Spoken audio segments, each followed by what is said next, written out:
Senhor, amém? Nessa manhã eu me sinto bastante alegre por estar junto com os irmãos para exaltar a nome santo do Senhor. Você vai abrir a sua Bíblia no livro de Crônicas, capítulo 17. 1 Crônicas, capítulo 17. E você vai deixar marcado na sua Bíblia e abrir no livro do profeta Ageu, no capítulo 2. Irmãos, para mim é uma satisfação estar aqui. E antes de tudo, eu gostaria de agradecer a Deus pela vida do anjo dessa igreja, o nobre pastor, que nos confiou esta mensagem. E também gostaria de agradecer ao nosso querido amigo irmão Domar, que nos fizeram esse convite. Ele sabe que eu o admiro muito, porque vejo nele as características de um homem de Deus. Amém? Também agradeço a Deus pela vida dos irmãos que me acompanham, o auxiliar Luiz Henrique, congrega na congregação de Água Branca, e o auxiliar Natalino, ele é o vice-superintendente da congregação de Baixo da Palmeira, e em especial minha noiva que está comigo, graças a Deus. Você abriu sua Bíblia no livro de 1 Crônicas 17. Nós vamos ler a partir do versículo 1 em diante. Amém? A palavra de Deus diz assim: Sucedeu que, habitando Davi em sua própria casa, disse ao profeta Natã: Eis que moro em casa de cedros, mas a arca da aliança do Senhor se acha numa tenda. Então Natã disse a Davi: Faze tudo quanto está no teu coração, porque Deus é contigo. No livro de Ageu, por favor, capítulo 2, a partir do versículo 3, a palavra de Deus diz assim: Quem dentre vós que tenha sobrevivido contemplou esta casa na sua primeira glória? E como a vedes agora? Não é ela como nada aos vossos olhos? Ora, pois, sê forte, Zorobabel, diz o Senhor, sê forte, Josué, filho de Josadaque, o sumo sacerdote, e tu, todo o povo da terra, sê forte, diz o Senhor, e trabalhai, porque eu sou convosco, diz o Senhor dos exércitos, segundo a palavra da aliança que fiz convosco quando saíste do Egito. O meu Espírito habita no meio de vós. Não temas, porque assim diz o Senhor dos exércitos: ainda uma vez, dentro em pouco, farei abalar o céu, a terra, o mar e a terra seca. Farei abalar todas as nações e as coisas preciosas de todas as nações, e as coisas preciosas de todas as nações virão. E encherei de glória esta casa, diz o Senhor dos exércitos. Minha é a prata, meu é o ouro, diz o Senhor dos exércitos. A glória desta última casa será maior do que a da primeira. Amém? Por favor, curve sua cabeça. Meu Deus e meu Pai, nesta hora, meu Senhor, em concordância com a oração da tua filha, eu quero te pedir, Deus, que nada que eu fale aqui venha assim de mim, mas que venha tudo, meu Senhor, aleluia, quentinho do céu, Pai, para os nossos corações. Deus, que eu venha falar aquilo que a tua igreja precisa ouvir, para sairmos daqui transformados pelo teu poder. Amém.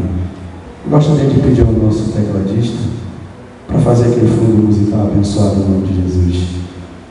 Meus irmãos, eu inicio essa mensagem nessa manhã dizendo que o rei Davi, Ele um dia na sua casa, muito bela, muito linda, ele observou que não era justo que ele morasse em um palácio e que a arca da aliança do Senhor habitasse em uma tenda.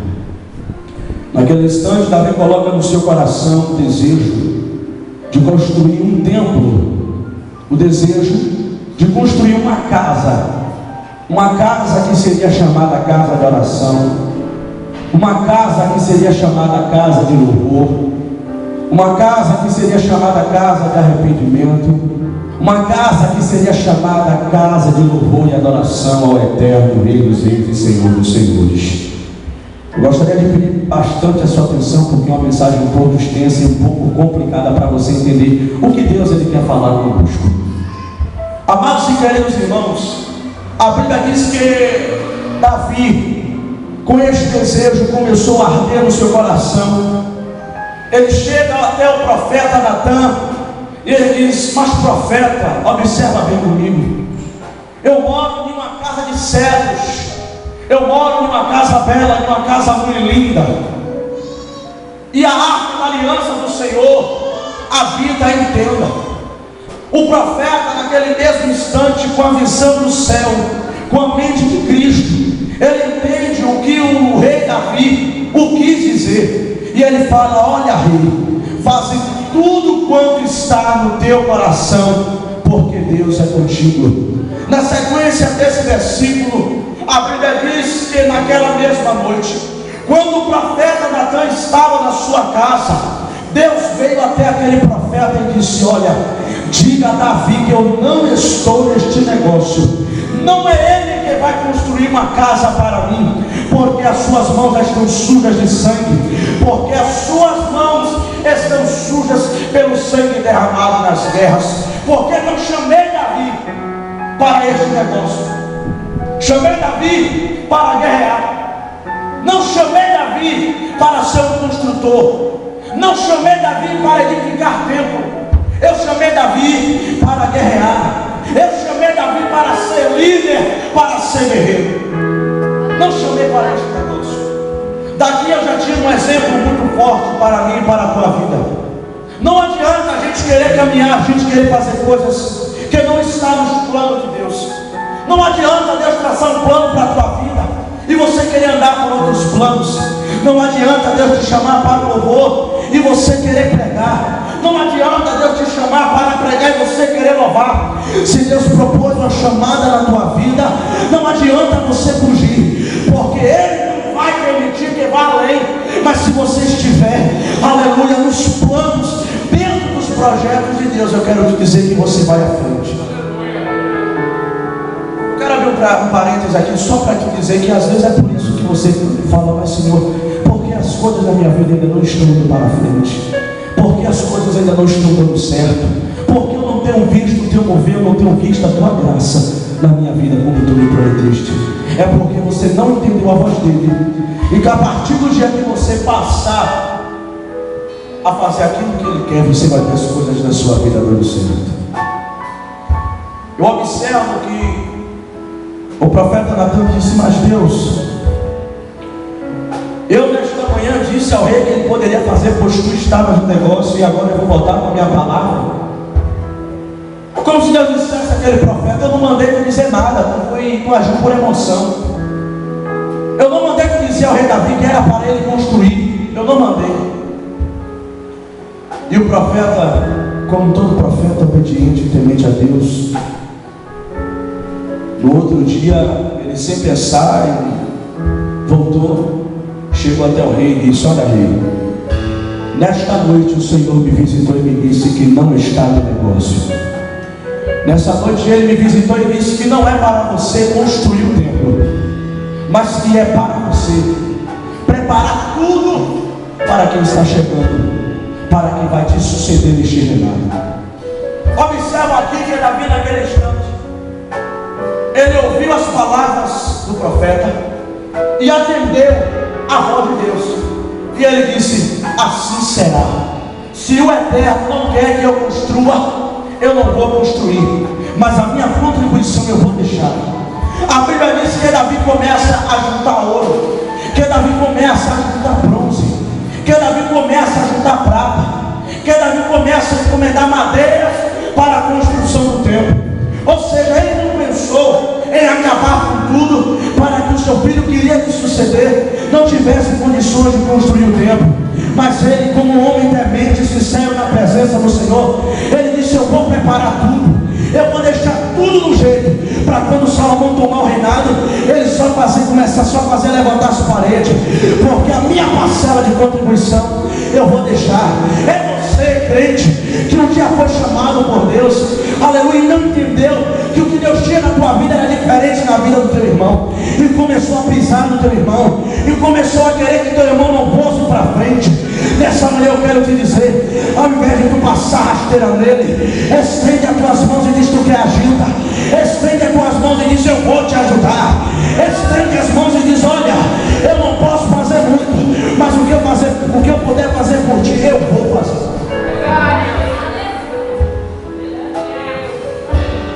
O que eu puder fazer por ti, eu vou fazer. Se não é a tua chamada, não se meta. Se você queria ser um levita, Deus não te chamou para ser levita, respeite o levita. Se Deus te chamou para pregar e você é um levita, respeite o pregador. Deus, ele colocou uma chamada na tua vida, e enquanto você não parar para priorizar essa chamada na tua vida, Deus também não vai priorizar você. No dia que você se levantar, no dia que você se levantar desse chão e você dizer: a partir de hoje, a minha prioridade é a chamada que Deus me deu, eu quero te dizer que Deus vai começar a te priorizar na terra. Davi, ele não murmurou simplesmente, ele disse: tudo bem, não tem problema, já que eu sou guerreiro, eu vou guerrear, não vou parar de guerrear, mas também a minha parcela de contribuição eu vou deixar para a contribuição do templo. A Bíblia diz que assim Davi faz. Então Davi levanta seu filho como rei, já prestes à sua morte. Salomão é ungido rei em Israel. Salomão é consagrado rei de Israel. Salomão, o significado desse nome é muito lindo. É um significado que tem a ver com paz, com prosperidade. E assim como o significado da vida de Salomão é fato, no decorrer da sua vida, ele começa a vivenciar isto. A Bíblia diz que esse mesmo projeto Davi passa para Salomão e diz: olha, meu filho, aqui está a planta do templo. Tu vai construir o templo e tu vai construir desse jeito. Eu acredito que Salomão vai construir como? Ele diz: olha, se tu procurar ir no porão do palácio, tu vai encontrar o suficiente. Tu vai encontrar ouro, tu vai encontrar bronze, tu vai encontrar prata, tu vai encontrar tudo para construir a casa do Senhor. Salomão, com seu coração cheio de glória, ele começa a construir. Cerca de 153 mil homens foram chamados para esta construção. A Bíblia diz que Salomão faz um pacto com Irão. Ele pede ajuda. Ele diz: estou numa obra, preciso construir um palácio, um templo para o meu Deus, para o Eterno. Construir um templo para o Rei dos Reis e o Senhor dos Senhores. Eu preciso construir um templo para aquele que um dia me tirou da terra do Egito, da terra da escravidão. Eu preciso construir um templo para aquele que morreu e ressuscitou ao terceiro dia. Eu preciso construir um templo para aquele que em 7 dias ele fez o mundo se tornar o que é hoje. Eu preciso construir um templo para o Eterno, para ele ser adorado na terra. Eu quero te dizer hoje, eu quero trazer isso para os nossos dias. Este templo, aleluia, o templo que nós vemos hoje, eu quero dizer que não foi edificado nem por Davi, nem foi projeto de Salomão. O templo que nós habitamos hoje, o templo que hoje existe, não que habitamos, mas o templo de hoje foi algo planejado pelo próprio Deus. Quem traçou as plantas do longo desse tempo foi o próprio Deus. Quando Ele disse: olha, o Espírito Santo é a vossa morada. E ainda disse mais: vós sois templo do Espírito Santo. A Bíblia diz que Salomão então começa a construir o templo. E o material que Davi ajudou, observando na palavra, Salomão percebe que não daria para deixar o templo pronto. A Bíblia diz que foram utilizadas mais ou menos 25.000 toneladas de ouro finíssimo para construir o templo da casa de Deus. Salomão começa a construir um templo, algo muito lindo, algo muito belo. Ele começa a fazer os seus alicerces e começa a levantar suas paredes. Foi fazendo o santuário, foi fazendo o lugar do sacrifício. Tudo isso de ouro, tudo isso de ouro finíssimo. A Bíblia relata claramente. Ele começou a construir o pátio do templo, construiu o átrio do templo, construiu o Santo dos Santos. Um templo muito belo, muito lindo. Quem olhava dizia: rapaz, quão grande é essa construção, que coisa bela. Deus no dia que estava te construindo, foi a mesma coisa. Era Ele construindo, os anjos dizendo: Deus, que coisa bela, o que é isso? E Deus respondia: esse é o templo que eu vou morar. Aleluia! O que é isso? Esse é o templo que eu vou morar. É como se eu visse aqueles querubins vindo dizendo: Deus, o que é isso que tu está fazendo com o barro? Ele dizia: esse é o templo da minha morada. Era como se o arcanjo chegasse e dissesse: o que é isso, Deus, que tu está fazendo? Rapaz, eu vou resumir. O mundo é onde descansa meus pés. O universo não pode me conter, mas isso que eu estou construindo me cabe inteirinho dentro dele.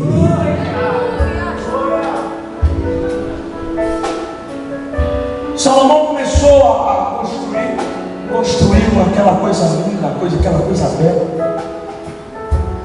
Depois de pronto, antes de imaginar, Salomão ergue a sua voz em oração e diz: Senhor, esta casa que hoje for edificada para ti, quando alguém chegar aqui que estiver em pecado e se arrepender dos seus pecados, virá até este altar, irá orar arrependido, e tu perdoará o seu pecado. Para não, achando que era pouco, Salomão ainda começou a orar e disse: olha assim, quando alguém tiver alguma dificuldade, virá até este altar, dobrará o seu joelho, fará a sua adoração, e tudo o céu irá suprir a sua necessidade.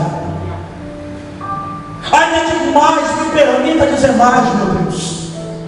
Quando chegar aqui alguém doente, leproso, canceroso, cego, surdo, mudo, ao chegar neste tempo, que dobrar os seus pés no altar e começar a te adorar, que o Senhor veja no céu, aleluia, com um olhar de misericórdia, cure, aleluia, restaure a saúde.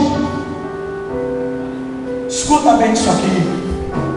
Você foi no médico, mas o médico lhe disse: eu não posso fazer mais nada. Aqui dentro, quando você entrou, Jesus disse: vem até o altar, dobre os teus joelhos, porque eu vou te curar. Aleluias. Aquele templo muito belo, aquele templo muito lindo, Salomão constrói. Depois daquele templo pronto, na sua oração, ele volta e diz: Senhor, quando um brigar com o seu irmão, que este templo seja onde eles venham voltar à comunhão. Amados e queridos, eu vejo aqui Salomão fazendo oração ousada, fazendo uma oração muito bonita, mas uma oração um pouco atrevida. Mas apesar de tudo isso, a Bíblia diz que quando ele termina de orar, segundo Crônicas capítulo 7, a Bíblia diz, amados e queridos irmãos, que deu seu fogo do céu, consumiu o holocausto e os sacrifícios, e a glória do Senhor encheu toda a casa. E todos que estavam ali não suportaram a unção de Deus. Deus estava confirmando, Deus estava dizendo em outras palavras: com a minha glória eu decreto que esse lugar será casa de oração. Com a glória que eu derramo, eu decreto que esse lugar será chamada morada do Altíssimo. Salomão orou, Deus respondeu. No mesmo capítulo 7, a Bíblia diz que naquela mesma noite apareceu o Senhor Salomão e disse: ouvi a tua oração e escolhi para mim este lugar para a casa de sacrifício. Se eu cerrar os céus e movo que não haja chuva, ou se ordenar os gafanhotos que consumam a terra, ou se eu enviar a peste entre o meu povo, e se o meu povo, que se chama pelo meu nome, se humilhar e orar e me buscar e se converter dos seus maus caminhos, então eu ouvirei dos céus, perdoarei os seus pecados e sararei a sua terra, e estarão os meus olhos abertos e atentos, os meus ouvidos para a oração que eu fizer neste lugar, porque escolhi e santifiquei esta casa para que nela esteja o meu nome perpetuamente. Nela estarão fixos os meus olhos e o meu coração todos os dias. Naquela mesma noite, Deus deu esta resposta a Salomão. E ainda disse mais: quando a nação de Israel pecar e prostrados virados para a minha casa, arrependidos me adorarem, e eu dos céus perdoarei os seus pecados e sararei a sua terra. Irmãos, foram um tempo muito belo.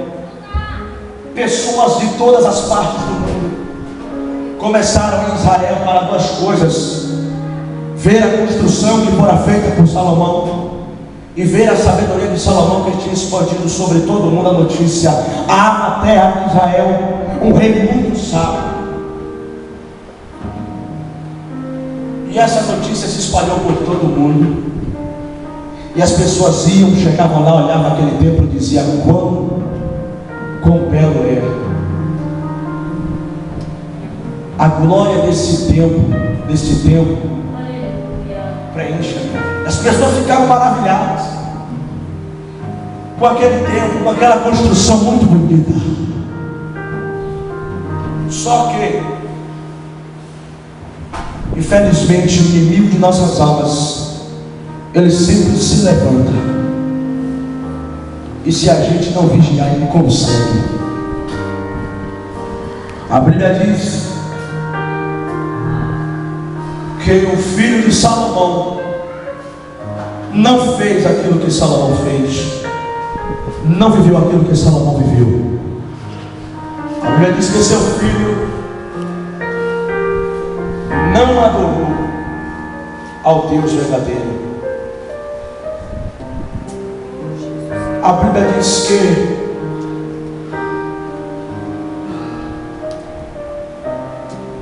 o filho de Salomão se levantou, ele não adorou a Deus. A Bíblia diz que quando ele tomou posse do cargo que sucedeu o seu pai, a palavra do Senhor diz que Jeroboão foi até ele e disse assim: rei, teu pai agia como um forte, nos escravizava cansado de uma tal forma que nós não suportamos mais. Por favor, usa de compaixão para conosco. Diminui a nossa carga horária, diminui os nossos trabalhos. A Bíblia diz que o rei pediu 3 dias para pensar.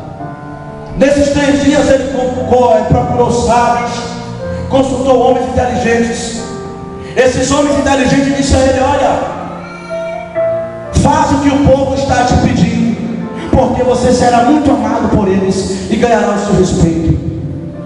Se não fizeres, serás guerra na tua gestão. Eles não te aceitarão como rei, te verão como um carrasco. O filho de Salomão, ao invés de estudar os sábios, vai procurar os seus amigos de infância. Os seus amigos de infância não estavam sábios, não tinham comunhão com Deus, e disse a ele: olha, rei, tu tem que ser valente, não ouve o que eles estão falando, não. Dobra a carga horária de trabalhos. Aquele rei então ouviu a voz dos seus amigos, e quando chegou até Jeroboão, disse: olha, Jeroboão, a gente não vai aliviar o trabalho, não. As coisas vão piorar. Vocês agora vão apanhar para trabalhar. A Bíblia diz, amados e queridos irmãos, que Jeroboão irá e volta para a sua terra, porque o povo de Israel tinha sido dividido. Então Roboão se ira contra esta atitude e levanta o seu exército, a tribo de Benjamim, e levanta Judá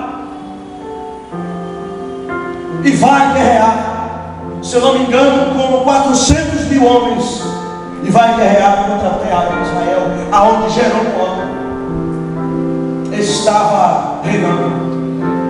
Neste meio do caminho, o profeta Semaias se levanta e diz: olha, rei, não vá pelejar contra essas 10 tribos, porque Deus não está nesse negócio, que se fores, serás dizimado. O rei não viu a voz do profeta e não foi guerrear. A Bíblia diz que nesse meio tempo, o rei Roboão, então, ele de uma forma completa se desvia dos caminhos do Senhor, e a palavra diz que todo o povo vai junto com ele. E este povo agora começa a adorar outros deuses e a se esquecer do Deus que havia lhe tirado da terra do Egito. A Bíblia diz, amados e queridos irmãos, que veio do Egito um exército com 1 milhão de soldados para guerrear contra a terra de Israel, a mandado de Deus, por causa da desobediência do povo. O profeta Semaias, mais uma vez usado por Deus, vai até o rei e diz: olha, rei, se tu não se arrepender dos teus pecados, tu, rei, irás ser dizimado por este exército do Egito. A Bíblia diz, amados e queridos irmãos, que o rei naquele mesmo instante rasga suas vestes e vai até o templo e oferece sacrifício de arrependimento a Deus. A Bíblia diz que naquela hora Deus cumpre mais uma das suas promessas. Aleluia. Ouve a oração de Roboão e diz: eu te perdoo, eu perdoo essa nação, e dá ordem para que vá guerrear agora contra o Egito. A Bíblia diz que Roboão foi com 500.000 soldados, e chegando na batalha, a Bíblia diz que ele ficou, aleluia, em um vale escondido, esperando, aleluia, de tocar, esperando a hora certa para entrar na guerra. A Bíblia diz, amados e queridos irmãos, que o exército do Egito, aleluia, vem pela frente, só que eles, sem saber, parte do exército vão por trás e cerca a Israel. A palavra do Senhor diz que naquele instante os soldados ergueram a sua voz, aleluia, começaram a tocar trombetas e começaram a adorar o Rei dos Reis, começaram a adorar o Senhor dos Senhores. A palavra do Senhor foi tomada pelo profeta Semaias, e o profeta olha e diz: olha, hoje o Senhor dará o exército dos egípcios nas suas mãos. Mesmo cercado, o exército do povo de Deus, aleluia, conseguiu vencer e dizimar aquele povo e dizimar aquele exército. Amados e queridos irmãos, casa era chamada de casa de oração. Observamos daí a degradência do povo de Israel. A Bíblia diz que não haveria rei, e Deus diz que não haveria rei como Davi nem como Salomão, e não houve. Os reis que vieram posteriormente, Roboão não seguiu os caminhos do Senhor. Rei Asa veio, cumpriu os mandatos do Senhor. Foi um reinado de paz, o reinado do rei Asa, porque andou nos caminhos do Senhor. Mas com o passar do tempo, foi se chegando reis, e alguns reis começaram a abandonar a Deus. Então Deus levanta um dos profetas que mais admiro, por nome Jeremias. O profeta Jeremias, levantado por Deus em uma nação corrupta. A Bíblia diz que nos dias do reinado de Josias, o povo de Deus já não estava mais fazendo a vontade do Senhor, estava andando por caminhos tortuosos. Deus levanta o profeta Jeremias e ele começa a profetizar arrependimento. E aquele povo não lhe dá ouvidos, e aquele povo não lhe dá atenção. E ele começa a dizer: arrependei-vos, porque está chegando o dia, e o Deus Todo-Poderoso, o Eterno, irá julgar esta nação. Deus então começa a usar o profeta e diz: olha, profeta, anda para o norte, caminho de 3 dias. Chegando lá, tu encontrarás uma rocha, pegarás uma cinta e irás amarrar essa rocha. Aleluia. O profeta Jeremias assim fez. E quando amarrou esta cinta na rocha, ele volta para Jerusalém, caminho de mais de 3 dias. Quando vai chegando na cidade, a Bíblia diz que a voz do Senhor volta de novo a Jeremias e diz: olha, Jeremias, volta lá no mesmo lugar e vai buscar a cinta e traz para Israel. A Bíblia diz, amados e queridos irmãos, que Jeremias vai até o lugar. Quando chega lá, que pega a cinta esbagaça na sua mão. Deus disse: tu está vendo, Jeremias? Tu está vendo esta cinta? Assim vou eu fazer no meio de Israel. Assim vou eu fazer com Israel. No capítulo seguinte, a Bíblia diz, amados e queridos irmãos, que Deus aí manda Jeremias ir até a casa do oleiro. E ele disse: vai até a casa do oleiro, porque lá irei falar contigo. Quando Jeremias chega na casa do oleiro, a Bíblia diz que o oleiro está fazendo a sua obra sobre as rodas. Quando Jeremias está fazendo a sua obra sobre as rodas, a Bíblia diz que o vaso se quebra. Do vaso que se quebrou, o oleiro faz outro vaso. Jeremias pergunta: o que tem eu com isso? Deus fala: olha, assim vou eu fazer no meio de Israel. Assim vou eu fazer no meio de Israel. A palavra do Senhor, aleluia, de uma forma clara e simples, diz que, aleluia, no capítulo seguinte, Deus fala a Jeremias: volta lá até aquela olaria, compra aquele vaso, chega até a praça pública, chama os anciãos, chama os mestres, chama o sacerdote. Quando Jeremias o faz, a Bíblia diz que Deus fala do céu com voz de alarido e diz: olha, joga este vaso no chão. Quando Jeremias joga o vaso no chão, Deus disse: olha, assim vou eu fazer com Israel. Vou quebrar Israel todo, porque o seu pecado chegou até mim. A Bíblia diz, amados e queridos irmãos, que Jeremias assim o faz. Quando essas notícias chegam ao ouvido do rei, o rei já cego, totalmente cego, ele então manda prender Jeremias e lança Jeremias de um poço. Quando lança Jeremias de um poço, a Bíblia diz que Jeremias lá de baixo começa a adorar. Deus então usa um dos seus escravos. Deus usa um dos escravos daquela terra e diz: olha, chega para o rei e diz: olha, rei, tu lançaste um profeta que fala aquilo que Deus manda dentro de um poço. A Bíblia diz, amados e queridos irmãos, que o rei, com remorso, chega para aquele escravo e diz: olha, então chama 30 homens, vai e diga que o profeta de dentro do poço.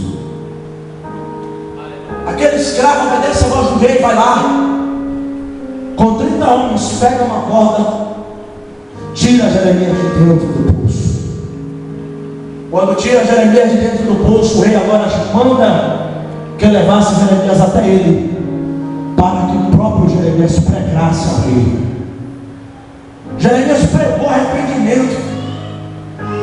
Jeremias trouxe uma palavra pesada.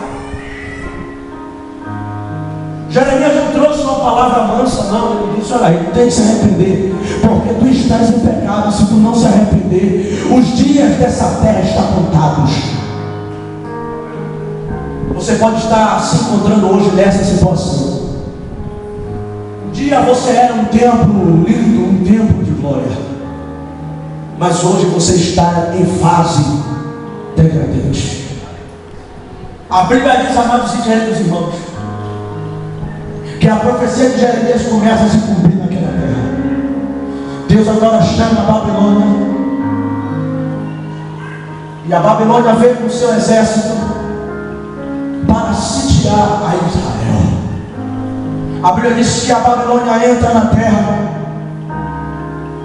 começa a matar os seus exércitos, levaram as suas mulheres e filhos como escravos.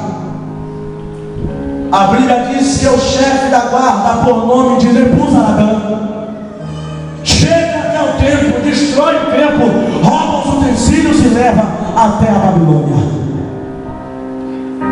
A glória do templo, a beleza do templo, feito de ouro, hoje é nada, virou pó, virou cinza.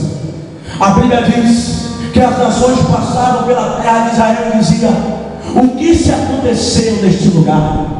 O que este povo fez ao seu Deus para que viesse tão mal a esta nação? Às vezes você pode estar nesta situação. Você era um templo belo, lindo nas mãos do Senhor, que dava frutos a Deus.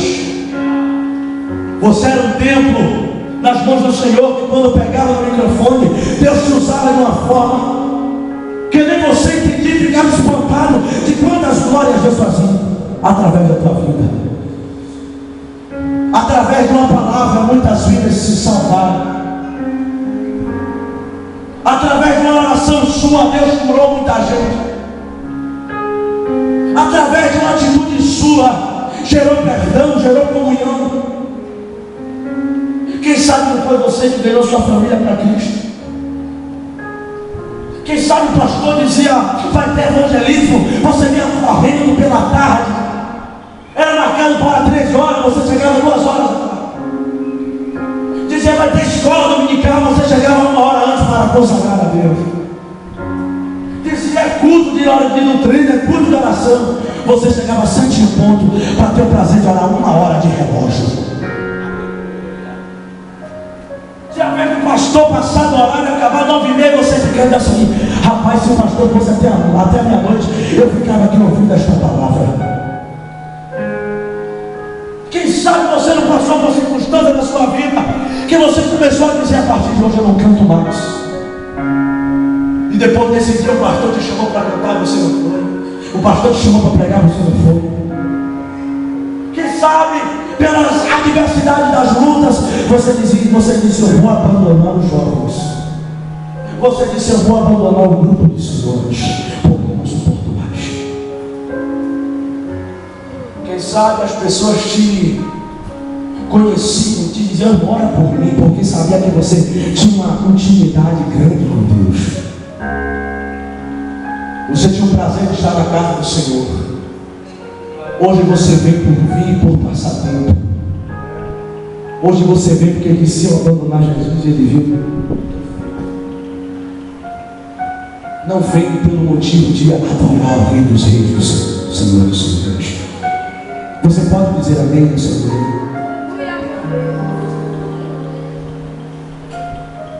Você começou a se tornar como a terra de Israel. E aquele crente que pelas tardes perdia as tardes lendo a Bíblia e orando, hoje é um crente que perde as tardes triste, desanimado e cabisbaixo.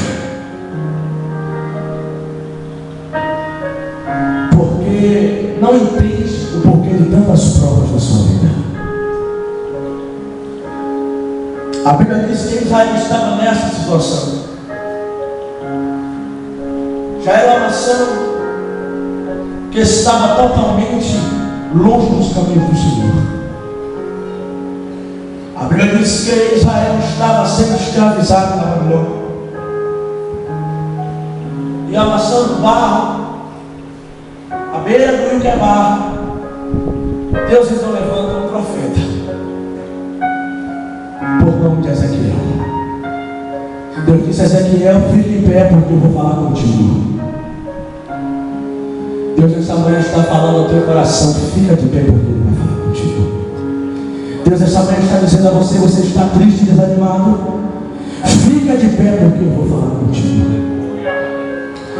A Bíblia diz que o profeta se coloca de pé na autoridade do Espírito Santo. E Deus começa a lhe dar visões.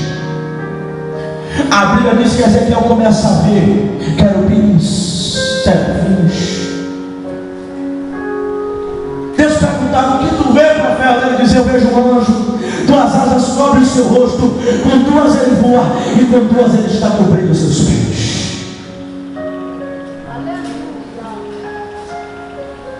Deus disse: é verdade. Chegamos no capítulo, na visão que todos nós mais conhecemos, livro de Ezequiel, capítulo 37, onde Deus leva Ezequiel até o vale de ossos secos e diz: tu estás vendo este vale? Ezequiel vê. O que tu vê? Eu vejo um vale de ossos secos. Olhe dentro para de você mesmo nesta manhã. E Deus está perguntando: em que situação você está? Um vale de ossos secos? Responda a você mesmo. Você está como um vale de ossos secos? Quem não sente mais a presença de Deus? Quem não recebe mais a visita do Espírito Santo? Quem não sente mais a graça de falar em língua estranha e buscar a Deus? A Bíblia diz que Deus pergunta: profeta, o que pode acontecer com esses ossos? Pode reviver? O profeta disse: pode sim. Deus disse: então profetiza nesses ossos, profetiza nesse vale. O profeta levantou a sua voz e disse: vale de ossos secos, levanta-te, se transforme no exército que tu é. A Bíblia diz que ao som da voz do profeta vem o vento do céu. Deus soprou o vento de vida, e aquele vale de ossos secos já não era mais um vale de ossos secos, era um vale com um exército poderoso. Aleluia! Deus vai fazer assim na tua vida nesta manhã. Se você entrou como um vale de ossos secos, você vai sair daqui como um exército de vida. Você vai sair daqui como um exército de vida, como um exército de vida, como um exército de vida. Você vai sair daqui transformado, restaurado. Deus diz: profeta, eu vou fazer assim com Israel. Eu vou restaurar Israel. A Bíblia diz que, aleluia, Deus restaura Israel.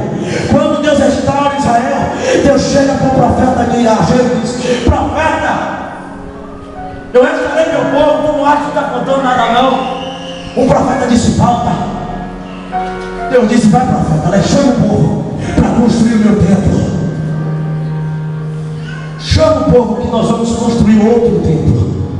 Acredito que o profeta falou, mas a gente não tem condição. Ele disse: olha, eu vou fazer vir das outras nações o melhor para construir o templo. Deus disse: profeta, minha é a prata e meu é o ouro. E a glória, profeta, desta casa, a glória dessa casa, dessa segunda casa, será maior do que a glória da primeira. Isto é profético para a tua vida. Deus está me dizendo que a glória da última casa não se vai comparar com a glória da segunda casa. Ele vai restaurar isso. O profeta rega o povo, chama o povo.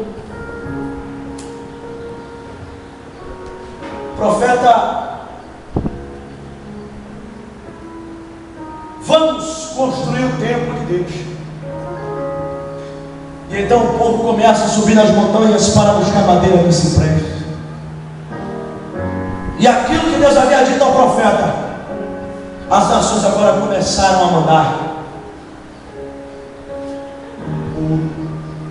As nações começaram a mandar o material necessário, a prata, bronze.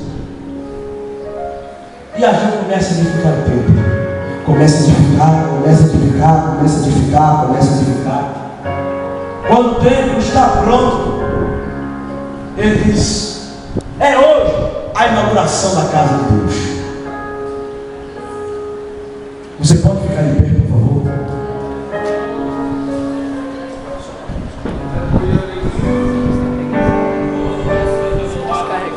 Deus, a Bíblia diz que naquele dia,